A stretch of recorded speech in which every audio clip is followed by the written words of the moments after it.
다음에 읽어내려가는 글은 제가 과거에 코리아 타임스에 기고했던 글입니다. 제목은 A Fundamental Principle. 본문을 읽어내려가겠습니다. Do you know that some creeping plants have the habit of always crawling up things anti-clockwise? Recently, I have learned this fundamental formula through my hobby of raising plants. According to my observation upon the growth of creeper plants such as morning glory and the kidney bean that I'm taking care of in the front yard of my house, the plants have the iron laws of nature of their own, just as the earth revolves round the sun in a year. Once I put the vine artificially in contrariwise of the single course, I have noticed that the voiceless winders were reacting upon my interference as they were disentangling themselves.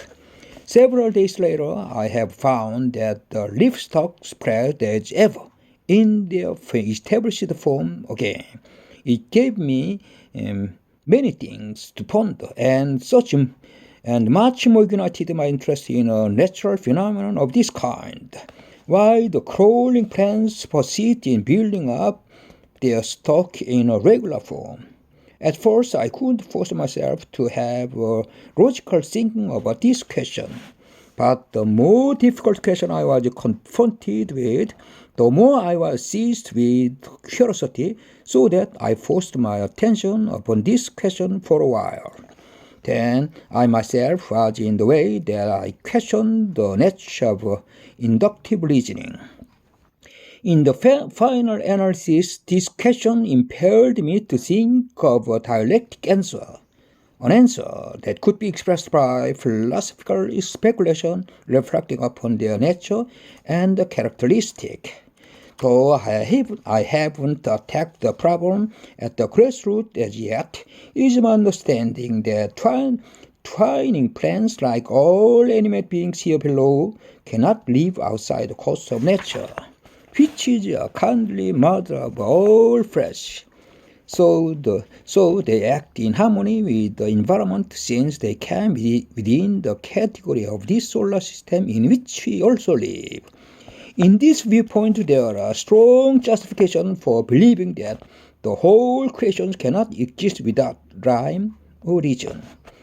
It is nothing but all creatures to exist, assert themselves in a particular way in accordance with the basic principle and atmospheric force of nature. These are timeless lessons from nature to man from the year dot. In a word, this suggests that when separated from nature, humanity also cannot lead happy, meaningful ways of life. In human society, however, it is ironic that lofty ideals of equality and justice are often used as a pretext for suppressing such high values.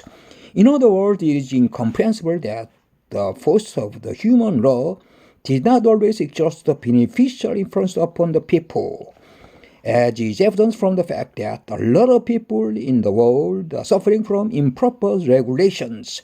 In such an environment, many weak people experience suffering owing to a defect in legislation. In fact, humanity has a tendency to misapply a cardinal rule that demands our absolute obedience to protect ourselves from disruptive influences. And another factor is that given our option and our preferences, we choose to do what we expect will be most rewarding, having no regard for others' interest. In this respect, we assume that everyone automatically understands what strategy is, but this, to put it flatly, overlook the fact that it is contractually defined. For example, the difference between the death of a loved one and that of a stranger, the first is a strategy, and the second is news. For example, your countryman being killed by others is a tragedy. Your countryman killing others is often an act of heroism. Therefore, the difference in the world of mortals, unlike the natural world, is not in the action, but in the individual's relationship to the action.